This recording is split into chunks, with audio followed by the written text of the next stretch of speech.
tadi ditebarkan di mana-mana. Menurut Bapak gimana? Ya, sebuah ide yang cerdas menurut negeri bahwa Iya. kebijakan itu setelah dipetakan memang jadi lagi yang saya inginkan bahwa pemetaan ini memang harus real supaya setelah disebar guru-guru yang dianggap lebih dari yang lainnya, katakanlah semua punya kompetensi yang bagus, tetapi ada yang punya skill yang bagus. Skillnya ini yang perlu disebar ke beberapa sekolah. Jangan sampai hanya ngumpul di satu kecamatan.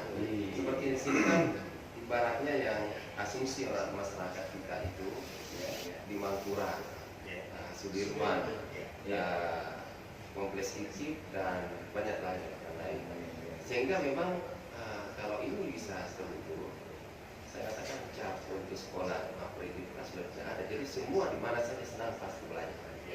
Nah, jadi memang kita di PGRI sebagai mitra pemerintah itu sepanjang itu memang bisa dikaji memang itu luar biasa. Dan ini satu terobosan yang dengan kehadiran Pak Kadis baru beberapa hari ini bisa kita wujudkan luar biasa. Tapi memang guru SMP itu kan dia guru mata pelajaran. Kalau di SD ini kan guru kelas. Nah, tidak terlalu sulit di tingkat guru SD. Di guru SMP ini memang harus betul-betul dilihat karena jangan sampai taruhlah misalnya guru matematika. Kita katakan kamu yang alamatnya di Taman Andrea, semua di Taman Andrea. Tapi ternyata dominannya guru matematika saja di sini kali ini. Nah, maka itu tetap akan ada kajian-kajian mendalam. Nah, nanti paling tidaklah kalaupun dia menyeberang kecamatan, cukup satu kecamatan yang dilewati. Sekarang ini ada orang pergi bekerja sampai melewati 4 kecamatan. Kayak pulang kampung. Terutama misalnya yang kami di sekolah-sekolah kita di Kepulauan Sangkaran, di Kecamatan Kepulauan Sangkaran. Banyak orang daratan yang ditaruh di kepulauan. Akibatnya apa? Selalu rindu istrinya, selalu rindu suaminya, dan itu manusiawi juga. Selalu mau pulang. Akhirnya, ya kadang-kadang sudah hari kerja, dia belum balik ke sana. Maka kita carilah yang memang orang pulau, tempatkan di sana. Kecuali setelah kita identifikasi semua, ternyata belum mencukupi untuk memegang mata pelajaran yang dibutuhkan. Itu ya apa boleh buat, kita carilah yang kalau perlu nanti kita rolling yang ke pulau supaya ada sisi keadilan.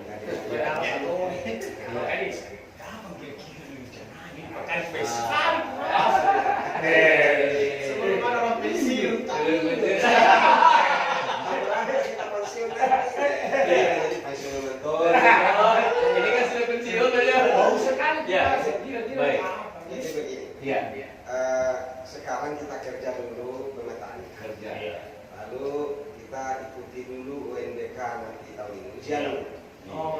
Pada saat liburan nanti, di situ saya akan mulai melakukan sonasinya, sehingga tidak ada mempengaruhi proses belajar mengajar. Pas tahun baru ajaran nanti dia ketemu dengan guru baru, dia ketemu dengan siswa baru juga. Kita tidak akan ganggu proses belajar mengajar sampai dengan selesai semester, sampai dengan selesai ujian. Nah, namun demikian untuk tadi yang saya katakan, apalagi namanya recruiting, kami akan lakukan dalam 2-3 bulan ke depan. Karena saya sudah akan upayakan ada sekolah SMP baru pada saat penerimaan siswa baru 2019. Amin.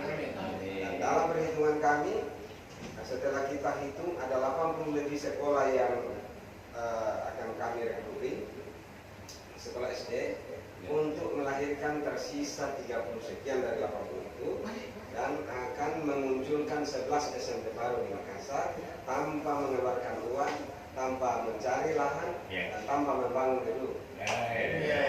Berarti memanfaatkan ruang kosong. Saya masih dengan Pak Kadis ini, Pak. Nah, bagaimana Pak respon dari wali kota, kepala dinas pendidikan Provinsi Selatan, atau mungkin beberapa agensi lainnya? Ya, memang tugas kami di dinas dan semua kepala bidang, kepala seksi, bahkan di upacara hari Senin ketika pertama saya terbakan saya itu yang saya sampaikan ke pegawai, bahwa mindset Anda samakan dengan apa yang kita akan gagas ini supaya kita semua menjadi corong-corongnya ini gagasan. Nah, itu satu. Yang kedua, saya menghadap Bapak Wali Kota menyampaikan rencana kami.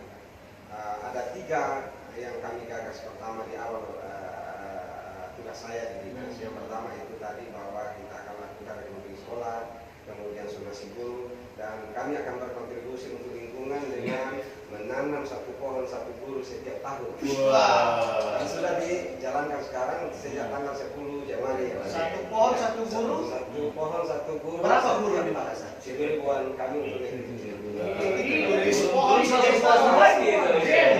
langsung ada 7.000 pohon dihadirkan dalam 1 tahun. Ya. Tapi ini bukan kewajiban, tapi adalah sukarela. Tanpa paksaan. Imbauan, Pak. Cuma memang tol. Karena teman-teman tidak mau. Ya. Jadi gitu. Betul. Pak Saya Kadis. setelah, maaf saya lanjut, setelah dari Pak Wali Kota, saya ketemu Dewan Pendidikan Kota Makassar. Oh. Yang anggotanya 11 orang, tapi ada yang meninggal 1 saja, jadi ada sisa 10. Dan yang terima saya waktu itu ada 9 orang, jadi cuma 1 orang yang tidak hadir. Kemudian saya ketemu Ketua DPR, kemudian saya ketemu dengan Pak Kadis Pendidikan Provinsi Sulawesi Selatan, Pak Iwan Sidiko. Iya. Lalu secara sepintas juga saya sudah paparkan ke Pak Wakil Gubernur, dan semuanya merespon. Nah, tadi pagi saya di Universitas Fajar, UNIFA, diundang oleh Bapak Rektor, memberikan perbekalan kepada mahasiswa yang akan turun KKN, dan mewakili Pak Wali Kota. Ini pun juga saya utarakan, dan ternyata Pak Rektor sangat apresiasi. Maka saya membutuhkan banyak pihak untuk ikut berpikir, memberi semua saran, sekaligus masukan dan koreksi untuk rencana besar. Dia kalau kebersamaan itu tercipta, Ya. pasti Akan sukses. Tapi Pak dari Kakak, apalagi kendala guru selama ini selain zonasi itu Pak, siapa tahu negara bebas Pak. Pada prinsipnya guru sekarang itu sudah dengan adanya tunjangan profesi. Yang dulu PNS yang sudah menjadi itu sebenarnya sudah hampir saya katakan tidak ada kendala yang hanya saja yang masih guru honorer yang seperti dengan guru kontrak kita yang dari pemerintah daerah itu kan lebih 1 juta per bulan honornya itu kan kalau di tingkat upah minimum regional saja itu kan belum sama. Tapi itulah tadi karena sebuah kelas tetap menjalankan. Saya di sekolah itu hanya 2 PNS. Selebihnya itu guru honorer. Memang betul sekali. Jadi bayangan kita tentang guru selama ini, banyak orang mengatakan guru terlalu banyak. Ternyata setelah saya masuk di dinas pendidikan ini malah masih kurang. Karena di dalam aturannya ada jumlah jam kewajiban seorang guru harus dia penuhi setiap. Nah, oleh karena itu setelah kami lakukan perhitungan, kalau kita tidak dibantu oleh tenaga kontrak, tenaga honorer, maka tidak akan bisa menjalankan tugas-tugas pembelajaran di SMP maupun di SDI. Jumlah guru kita yang pegawai negeri tiap tahun pensiun, dan hampir dalam sekian lama ini, baru tahun kemarin ini ada penerimaan CPNS. Itu pun tidak bisa terpenuhi kebutuhan kita, karena formasi untuk guru sangat sedikit.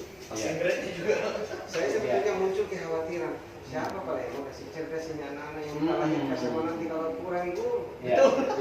Saya potong sedikit Pak Kadis. Ada beberapa sekolah, itu mungkin merupakan usulan juga bagi PGRI barangkali kembali pada tadi Pak, sedikit barangkali menyangkut tentang upah minimum tadi Pak. Banyak dari guru itu Pak keluarga tidak cukup dong. Ya dari kehidupan, sementara apa yang dikatakan oleh Pak Kadis tadi itu masih kurang guru. Sementara ini mereka mencari mungkin ada mungkin suatu ketika bisa dinaikkan dari 1 juta. Ya itu. Dan jelas memang tentu pemerintah daerah kan pelan-pelan juga memikirkan itu. Itu yang sudah lumayan bagus. Tapi kalau yang guru honorer yang tidak mendapat SK kontrak, itu kan hanya 15% dari dana dosen itu sendiri. Itu lebih sedikit lagi. Memang Itu ditinggal 3 bulan. Ini mudah-mudahan kedepannya Ini kan kita berharap Pak Wali selalu, kan saya yakin Pak Wali selalu memikirkan hal seperti ini. Luar biasa, kemarin kurang lebih 2.000 guru. tapi kembali ke sistem zonasi, Pak. Ya. Selain di Kota Makassar ini sudah ada kabupaten atau kota yang Ya. Pemikiran ini murni lahir dari Makassar. Berarti untuk di Indonesia barangkali Makassar yang pertama barangkali. Ini murni lahir dari Makassar. Iya. Dan kita, biasa. makanya saya katakan kita berharap bukan cuma di dunia pendidikan kita melakukan zonasi pendidikan, Betul. tapi di instansi lain juga perlu memikirkan karena tuntutan dan tantangan kota metropolitan itu pertama itu adalah kemacetan yang sangat susah dijawab oleh pemimpinnya. Tapi yang jelas nggak di pendidikan buru-buru dia. Jadi mudah-mudahan ini kemacetan bisa dikontribusi solusinya dari dunia pendidikan. Oke. Ruang terbuka hijau yang terbatas, paling tidak dari dinas pendidikan memberi kontribusi juga. Baik. Pemirsa Fajar TV ya, bagian sebenarnya masih banyak hal yang perlu diperbincangkan. Namun waktu juga yang misalkan sebelum kita menutup acara ini, saya mulai dari Pak Sekretaris Umum.